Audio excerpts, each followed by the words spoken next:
Hey, hello guys, it's How to Tech Simplified, and in this easy tutorial I will be showing you how to actually link your Facebook account to your social club network account from Rockstar.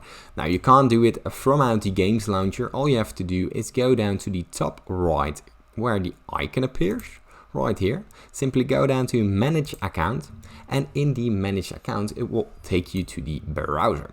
Now from out the browser it will take you to the settings, and in the settings you choose the third option, that is linked accounts. And as you can see right below Xbox network gamertag is the Facebook linked account option. Now simply click the link and it will take you to Facebook, and here you can select your account and actually set it to your social club account. Now that's everything. If you still get any questions, leave them in the comments down below and I'll try my very best to help you.